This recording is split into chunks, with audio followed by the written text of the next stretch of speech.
बिस्मिल्लाहिर्रहमानिर्रहीम। अस्सलामुअलैकुम। मैं हूं मोहम्मद यूसुफ। आप हमारा यूट्यूब चैनल देख रहे हैं सियाल कलेक्शन पॉइंट। आज के इस वीडियो में हम बात करने वाले हैं, जिस तरह कि आप जानते हैं मैं हर कोई ना कोई वीडियो लेकर आपकी खिदमत में हाज़िर होता रहता हूं। तो आज के इस वीडियो में मैं आपको पजामे की जो स्टिचिंग होती है उसके बारे में आपको ये यहाँ पे सिखाऊंगा कि आपने पजामे की स्टिचिंग जो है ना वो आपने किस तरह करनी है। तो उसके लिए सबसे पहले आपने करना है, आज क्योंकि आप जानते हैं कि पजामे की जो कटिंग होती है वो 4 पोर्शनों पर होती है। तो आपने 4 पोर्शन जो है ना वो आपने इस तरह कट कर लेने हैं कि 2 उनमें से विड्थ में कम हो और 2 जो है ना वो विड्थ में ज़्यादा होने चाहिए। तो ये देख रहे हैं मैंने 2 पोर्शन ले लिए हैं। एक विड्थ में जो है ना वो कम है 1 इंच और दूसरा जो है वो 1 इंच विड्थ में ज़्यादा है। तो मैं अभी आपको दिखा देता हूँ। यहाँ से बराबर कर लेने के बाद यहाँ पे देखेंगे तो 1 इंच का यहाँ पे फ़र्क है। ठीक है जी। तो आपने करना ये है कि आपने 1 इंच जो विड्थ में कम है उसको और जो 1 इंच विड्थ में ज़्यादा है उसको आपने यहाँ पे लेने के बाद आपने आधा इंच का मार्जिन रखते हुए आपने यहाँ पे इसकी जो है ना वो सिलाई शुरू करनी है। तो यहाँ पे आपने कोशिश ये करनी है कि आपने एक जैसा ही आपने यहाँ पे मार्जिन लेते हुए इसकी सिलाई करनी है। आपने कोशिश ये करनी है कि आपने अपने काम को जो है ना फ्रेंडली होकर करना है। आपने अपने काम को अपने सर के ऊपर किसी किस्म का बोझ बना पर कर आपने काम नहीं करना। तो ये देख सकते हैं हमने कितनी इसी तरीके के साथ यहाँ पे आधा इंच का मार्जिन रखते हुए यहाँ पे हमने सिलाई कर दी है। तो अब हमने करना यह है कि अब हमने इसके ऊपर जो है ना वो कंकर की सिलाई इस अंदाज में लगानी है कि जो आपने आधा इंच का दबाव छोड़ा है ना, ये आधा इंच का दबाव जो है ना वो आपने जो विड्थ में कम है ना उसकी तरफ आपने करते हुए ये देख सकें। इस तरह करके आपने इसके दबाव को जो है ना वो आपने जो विड्थ में कम है उसकी तरफ करते हुए आपने इसकी भी सिलाई आपने यहाँ पे एंड तक लगा देनी है। ठीक है जी। तो बहुत ज़्यादा ईजी तरीका है। अगर आप मेरे तरीके के साथ अगर आप काम करेंगे तो इंशाल्लाह आपको किसी किस्म की परेशानी नहीं आएगी। तो ये देख रहे हैं इस तरह करके। तो जब यहाँ पे कंकर की सिलाई लग जाएगी तो उसके बाद आपने एक सिलाई और आपने इसके साथ लगानी है। चाहे तो आप आधे फुट की लगा सकते हैं, चाहे आप जो है ना वो फुट की भी लगा सकते हैं। तो इस तरह करके आपने ये देख रहे हैं इतनी ईजी तरीके के साथ। कोशिश आपने करनी है कि इन दोनों सिलाइयों के दरमियान आपने एक जैसा गैप रखना है। ठीक है। तो इस तरह करके आपने इसकी सिलाई जो है ना वो आपने एंड तक मुकम्मल कर लेनी है। तो ये देख रहे हैं इस पोर्शन को मैंने जब ऊपर जो है ना सिलाइयाँ 2 लगाई हैं ना तो मैंने पांजे की तरफ शुरू किया। जब हम दूसरे पोर्शन को यहाँ पे सिलाइयाँ लगाएंगे तो हम ऊपर नेफे की तरफ से यानी कि अपनी सिलाइयों को शुरू करेंगे। तो ये देख रहे हैं अब हमने करना यह है कि अब हमने छोटा जो विड्थ में कम पोर्शन है उसको हम नीचे रखते हुए जो बड़ा है उसको हमने ऊपर रखते हुए यहाँ पे भी आधा इंच का मार्जिन रखते हुए आपने यहाँ पे सिलाई लगानी है। तो यहाँ पे पक्का करेंगे तो आधा इंच का मार्जिन रखते हुए हमने यहाँ पे भी इसकी सिलाई जो है ना वो मुकम्मल एंड तक लगानी है। ठीक है जी। तो आपने कोशिश करनी है कि आपकी सिलाई जो है ना वो आपकी सीधी स्ट्रेट होनी चाहिए। इसमें ज़रा बराबर भी ज़रा थोड़ा सा फ़र्क नहीं होना चाहिए। तो आपने इस तरह करके इसकी जो है ना सिलाई आपने एंड तक लगा देनी है। ठीक है जी। तो वही प्रोसेस जो मैंने पहले आपसे बोला था ना, आपने इस दबाव को आपने जो विड्थ में कम पोर्शन है ना उसकी तरफ आपने रखते हुए आपने इसके ऊपर भी कंकर की सिलाई लगानी है इस तरह करके। तो उम्मीद है कि आपको हमारी ये वीडियो अच्छी लग रही होगी। अगर समझ आ रही है तो इसे लाइक करें, दोस्तों के साथ शेयर करें, कमेंट बॉक्स में अपनी राय का इजहार फरमाएं। तो इस तरह करके आपने इसकी भी सिलाई जो है ना यहाँ पे मुकम्मल करनी है। तो इसके साथ आपने एक और सिलाई जो है ना वो आपने लगानी है। चाहे तो आप फुट की लगा सकते हैं, चाहे आप आधे फुट की लगा सकते हैं। तो आपने ये ख्याल करना है कि आपने दोनों पोर्शनों के ऊपर आपने एक जैसा गैप रखते हुए आपने सिलाई यहाँ पे लगानी है। अगर आपने आधे फुट की यानी कि सिलाई एक पोर्शन पर लगाई है तो आपने दूसरे पोर्शन पर भी आपने आधे फुट की लगानी है। अगर आपने एक पोर्शन के ऊपर फुट की सिलाई लगाई है तो आपने दूसरे पोर्शन के ऊपर भी आपने फुट की सिलाई लगानी है। तो अब हमने करना ये है कि अब हमने जो नाड़ा वगैरह डालने के लिए जो हमने चिड़ी वगैरह बनानी है ना तो आपने जो विड्थ में कम पोर्शन है ना उनके ऊपर आपने बनानी है इस तरह करके आपने। तो ये मेरे कस्टमर की रिक्वायरमेंट थी कि उसने बोला था कि इस तरह जिस तरह शलवार में चिड़ी बनती है इस तरह आपने बनानी है। तो यहाँ पे इसको फोल्ड करते हुए आपने यहाँ पे इसको पक्का करना है। तो जब पक्का हो जाएगा तो फिर आपने इसकी जो है ना सिलाई वो आपने यहाँ तक मुकम्मल कर लेनी है। ठीक है जी। तो ये देख सकते हैं कितना इजी तरीका है। आपने फिर इसको इस तरह करके आपने टर्न कर लेना है। टर्न कर लेने के बाद आपने यहाँ पे आधा फुट का मार्जिन रखते हुए आपने यहाँ पे इसकी सिलाई जो है ना वो आपने यहाँ तक, और कपड़े को टर्न कर लेने के बाद आपने इसके ऊपर यहाँ पे भी सिलाई लगा देनी है। तो अब हमने जो दूसरी साइड है उस साइड पर आपने चिड़ी नहीं बनानी, क्योंकि ये पोर्शन जो है ना ये विड्थ में ज़्यादा है, इसलिए हम यहाँ पे जो चिड़ी नहीं बनाएंगे। अगर यहाँ पे चिड़ियाँ बना देते हैं तो ये हमारे काम में बदसूरती का बायस बनती है। तो इस तरह करके आपने इसकी भी सिलाई आपने यहाँ पे लगा देनी है।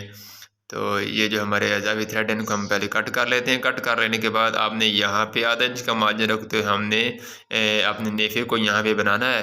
तो आपने कोशिश करनी है कि आपने इस नेफे को टर्न कर लेने के बाद आपने जो नेफे की सिलाई है ना वो सिलाई के ऊपर इस तरह करके आना चाहिए, ये देख सकते हैं। तो आपने एक जैसा ही दबा रखते हुए आपने अपने नेफे को जो है ना यहाँ पे एक मुकम्मल करना है। तो इस तरह करके जितना आपने पहले दबा ले लेना है उतना ही दबा आपने रखते हुए आपने इसकी सिलाई जो है ना वो आपने एंड तक इसी तरह करनी है। ठीक है जी। तो ये देख रहे हैं सिलाई के ऊपर सिलाई आ रही है।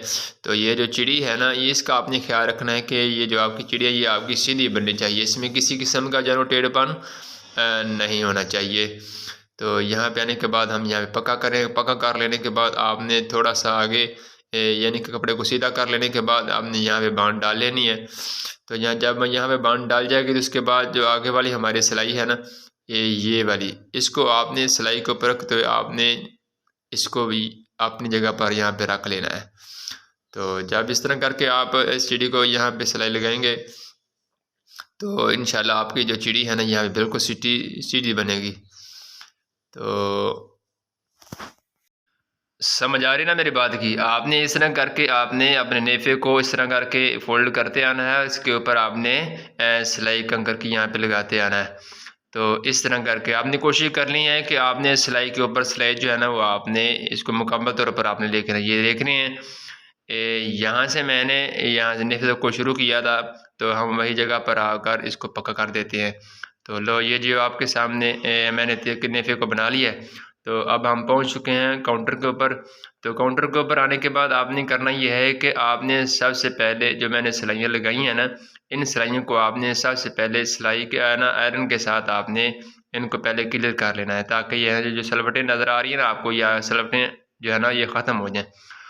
तो मेरी थोड़ी सी इस्त्री थोड़ी सी ठंडी है, तो जब ये गर्म हो जाती है तो मैं इसके ऊपर जब अप्लाई करता हूँ तो ये देख रहे हैं इस तरह करके आपने इसके ऊपर आयरन को अप्लाई कर लेने के बाद में आपने थोड़ा सा पानी यहाँ पे छिड़काव करना है। तो जब पानी को छिड़काव कर लेंगे तो उसके बाद आपने इसके ऊपर आयरन को जब अप्लाई करेंगे तो ये मुकम्मल तौर पर यहाँ पे जो सलवटें आपको नज़र आ रही थी वो बिल्कुल ख़त्म हो जाएंगी। ठीक है जी, इस तरह करके तो इसी तरह आपने जो पहले दूसरा पोर्शन है उसके ऊपर भी आपने आयरन को इसी तरह पहले खुशक अप्लाई करना है। तो खुशक अप्लाई कर लेने के बाद आपने फिर इसके ऊपर जो है ना वो शावर के साथ आपने पानी का छिड़काव करना है। ठीक है, इस तरह करके तो पानी को छिड़काव कर लेने के बाद आपने फिर इसके ऊपर आयरन को अप्लाई करना है, ताकि जहाँ जो हमारी सलवटें हैं नज़र आ रही हैं ना हमको यहाँ पे जो सलवटें वो ख़त्म हो जाएँ। ठीक है जी, तो इस तरह करके अब हमने करना ये है कि अब हमने अपने जो पजामा है इसकी जो लेंथ है ना वो हमने पैमाइश करनी है। लेंथ हमारी जो है ना यहाँ पे वो 38 इंच के करीब है। तो मैं यहाँ पे इसको पैमाइश कर लेता हूँ, ताकि यहाँ जो नीचे हमारे जो पाँचे हैं ना वो हमारे लिए आसानी हो जाए कि हमने उनकी पैमाइश कहाँ तक रखनी है। तो आपने यहाँ पे इंची टेप को रखते हुए आपने 38 इंच की जो लंबाई है ना यहाँ पे, ठीक है जी, एक निशान यहाँ पे लगा देना।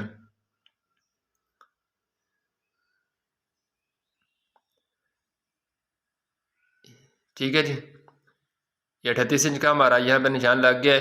तो अब हमने इसको फोल्ड करते हुए आपने दूसरी साइड पर आपने बांध डाल लेनी है। इस बांध के ऊपर आपने एक निशान यहाँ पे लगा देना है। ठीक है जी। ये जो निशान जो है ना ये हमारी हेल्प करेंगे कि हमने जो है ना पांचा वो कहाँ तक रखना है। तो आपको याद होना चाहिए कि जो पजामे के पांचे होते हैं ना इनके अंदर जो है ना वो बुकरम नहीं डलती। ठीक है जी। बाद लोग डाल भी लेते हैं, लेकिन अगर पांचे के ऊपर अंदर अगर आप बुकरम को ना डालें तो ये अच्छी बात होती है। इससे यानी कि आपके काम में जो है ना वो क्वालिटी आ जाती है, खूबसूरती पैदा आ जाती है। तो आपने जितना मार्जिन रखना है उतना मार्जिन यहाँ पे रखते हुए आपने इसके ऊपर आयरन को अप्लाई करना है। तो ये मेरे पास तकरीबन 1 इंच के करीब यहाँ पे जो है ना ये मैंने दबा लिया है। 1 इंच का दबाव आपने इस तरह लेने के बाद आपने इसके ऊपर आयरन को अप्लाई करना है। तो जब यहाँ पे आयरन अप्लाई हो जाएगी तो उसके बाद जो दूसरी साइड का हमारा पांचा है ना उसको भी हमने इसी तरह ही फोल्ड करते हुए आपने 1 इंच का दबाव यहाँ पे लेना है। ठीक है जी। तो पहले यहाँ पे दबा लेते हैं, तो उसके बाद फिर 1 इंच का जो हमने पहले पांचे पर जो दबा रखा था ना उसी तरह आपने 1 इंच का दबाव आपने यहाँ पे भी रखना है। तो ये देख रहे हैं, इस तरह करके आप अपने हाथों के साथ जो है ना वो इसको इसी तरीके के साथ आप यहाँ पे इसको फोल्ड कर सकते हैं। तो कोशिश आपने करनी है कि आपने अपने काम को फ्रेंडली होकर करना है। आपने अपने काम को ज़हन के ऊपर आपने सवार कभी भी नहीं करना। जब आप फ्रेंडली होकर काम करेंगे तो इंशाल्लाह आपके काम में जो है ना वो खूबसूरती भी पैदा होगी, आपका दिल भी करेगा काम करने को। तो उसके बाद आपने सिलाई मशीन पर आने के बाद आपने इसके ऊपर जो है ना वो कंकर की सिलाई लगा देनी है ताकि यहाँ से बंद हो जाए। तो आपने यहाँ पे एक ही सिलाई लगा देनी है, नीचे सिलाई नहीं लगानी। ठीक है जी। तो इसी तरह आपने दूसरे पांचे के ऊपर भी आपने इस तरह कंकर की सिलाई यहाँ पे भी लगा देनी है ताकि ये यहाँ से भी बंद हो जाए। तो मैं आपसे उम्मीद करता हूँ कि आपको ये हमारी वीडियो अच्छी लग रही होगी। अगर अच्छी लगी तो इसे लाइक करें, दोस्तों के साथ शेयर करें, कमेंट बॉक्स में अपनी राय का इजहार फरमा दिया करें ताकि हमें पता चल सके कि आपको हमारी वीडियो कैसी लगी है। तो अगर हमारे चैनल पर आप फर्स्ट टाइम है तो हमारे चैनल को सब्सक्राइब करें, साथ ही लगे बेल के आइकॉन पर प्रेस करें ताकि हमारी इस तरह की हर आने वाली न्यू वीडियोज़ का नोटिफिकेशन आपको सबसे पहले पहुँचे। तो यहाँ पे आपने 7 इंच का मार्जिन यानी कि दबाव रखते हुए आपने यहाँ पे जो है नाली की सिलाई जो है वो आपने लगानी है इस तरह करके। ये जो आसन की सिलाई है ये भी आपने कोशिश करनी है ये भी सिलाई के ऊपर ही आनी चाहिए। ठीक है जी। ये आगे पीछे नहीं होनी चाहिए। इस तरह करके आपने आधा इंच का मार्जिन रखते हुए आपने यहाँ पे सिलाई जो है ना वो आपने बाहर निकाल देनी है। तो इसी तरह फिर आपने दूसरे पांचे को भी इस तरह पकड़ लेना है और उसके ऊपर रख लेने के बाद इसके ऊपर यानी कि यहाँ पे भी निशान लगा लेना है। तो जब आपने यहाँ से पक्का करना है ना तो एक दफ़ा आपने अपनी मशीन को कपड़े से बाहर निकाल लेने के बाद दोबारा फिर से आपने इसके ऊपर यानी कि लेकर आना है ताकि जो पांचे का सिरा है वो बंद हो जाए। तो इस तरह करके आपने इसकी सिलाई जो है वो आपने पहली सिलाई के ऊपर ही आपने लगा देनी है। ठीक है जी। तो इसी तरह हम दूसरी साइड के पर भी हम यहाँ पे सिलाई लगाते हुए आपने इसको भी डबल कर देना। ठीक है जी। तो ये देख सकते हैं हमने कितनी इजी तरीके के साथ हमने अपने पजामे को यहाँ पे सिलाई कर लिया है। तो ये देख रहे हैं कितनी खूबसूरती के साथ और कितनी क्लैरिटी के साथ यहाँ पे जो है ना हमने अपने पजामे की सिलाई कर ली है। तो यहाँ पे हम अगर इसको बराबर करें तो यहाँ जो नीचे हमारे पांचे हैं ना वो भी कितने इजी तरीके के साथ यहाँ ये देखें इधर से बराबर है और इधर से भी बराबर है। ठीक है। यानी कि दोनों साइड के जो पोर्शन है वो हमारे बिल्कुल इक्वल हो चुके हैं। तो बस यही थी आज की हमारी वीडियो। अगर अच्छी लगी तो इसे लाइक करें, दोस्तों के साथ शेयर करें, कमेंट बॉक्स में अपनी राय का इजहार फरमाएं। अगर चैनल पर नए हैं तो हमारे चैनल को सब्सक्राइब करें, साथ ही लगे बेल के आइकॉन पर प्रेस कर लेने के बाद आल पर सेलेक्ट करें ताकि इस तरह की हमारी हर आने वाली न्यू वीडियोज़ का नोटिफिकेशन आपको सबसे पहले पहुँचता रहे।